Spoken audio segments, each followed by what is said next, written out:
I have a question for you. What is the one thing everyone in the entire Roman Empire produced every day that became a massive, multi-million denarii industry? And I mean huge. Something absolutely vital to Roman life, yet incredibly disgusting to modern sensibilities.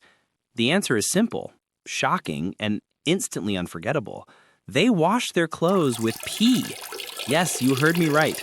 The Romans, those masters of civilization, those guys who gave us incredible engineering and a legal system we still use, used fermented human urine as their primary laundry detergent. Just picture a Roman senator, pristine white toga shimmering in the sun, and realizing that garment was just cleaned in a huge stinking vat of aged public pee. It's truly wild. In a world before bleach and ammonia-based cleaners, urine was a natural, potent source of ammonia. As it aged, and yes, it had to get really stinky, the urea within it broke down into ammonium carbonate, which is a fantastic degreaser and bleaching agent. It stripped oils, lifted tough stains from wool, and made those crucial togas sparkle. The process wasn't hidden away either. It was carried out in public workshops called the Fullonicae by highly skilled workers known as the fullones. Their job, was to collect the urine, which was left in public pots or dolia on street corners as a civic duty, and then process it. Here's the part that is just incredible. The fullones would literally get into large vats of the fluid and stomp the garments with their bare feet to agitate the mixture. Can you imagine the smell of that job? And yet the fullones were essential to the economy and social status. They kept Rome clean in their own unique, bizarre way. But here's the absolute best part, the political moment that cemented this disgusting practice into history. An emperor, the financial genius, saw this stinking, free-flowing commodity and thought, I should tax that. And that's when everything changed, because when he taxed the pee, he created one of history's most famous quotes. Let's focus now on the heart of the operation, the Fullonicae, or the fuller's workshops. These guys were less laundry workers and more specialized industrial technicians. Their process had to be perfect because the pristine whiteness of a Roman's toga was a literal status symbol. You couldn't be caught dead in a dirty toga, so the stakes were high and the process was absolutely grueling. The cycle began with collection, of course. The dolia, those public pee pots on the street corners, were constantly being emptied and transported to the Fullonicae. Once at the workshop, the urine was poured into huge stepped stone basins along with the clothes. The fullones, often young boys or slaves, would tread the clothes for extended periods. It was backbreaking, stomach-churning work, all in that fetid, high ammonia atmosphere.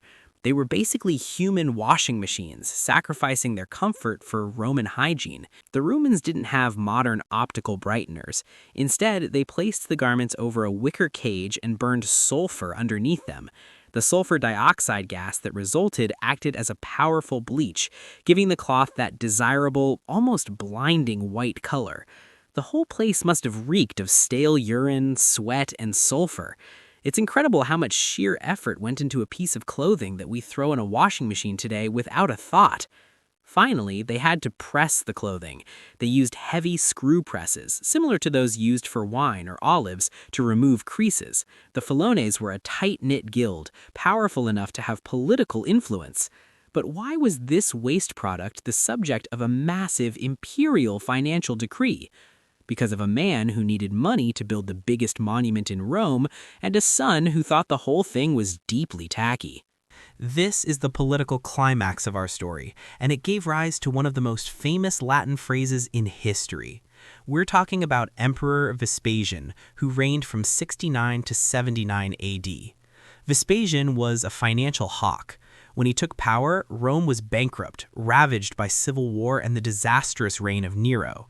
He needed cash, and he needed it fast, to fund massive public works, including his grand passion project, the Colosseum, which he started building in 72 AD.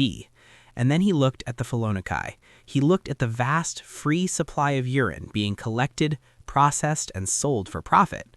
And he thought, tax. Now, to be clear, he wasn't taxing the individual act of relieving oneself. He was taxing the fullones for the right to use the public collection pots, turning a free public resource into a taxable state asset. It was economic genius, but it led to an immediate, very public conflict with his own son, Titus. Titus, who would later become emperor himself, was a refined, aristocratic man.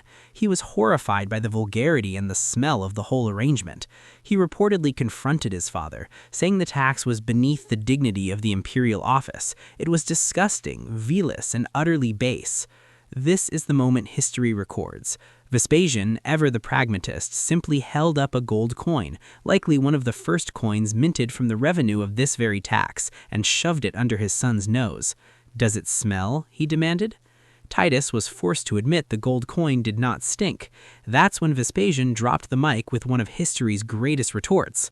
"Non olet. It does not smell." He then added the full phrase that we remember today, pecunia non olet. Money does not smell. This anecdote, handed down by the historian Suetonius, is brilliant. It perfectly summarizes the Roman utilitarian mindset. If a profitable venture funds the state and keeps the empire running, the morality or the grossness of the source is irrelevant. The odor doesn't stick to the coin. And for his trouble, Vespasian's name is still attached to public urinals in Italy and France, Vespasiani. It's a permanent, slightly smelly tribute to his fiscal brilliance. But believe it or not, cleaning clothes was just the start of what they did with this amazing waste product.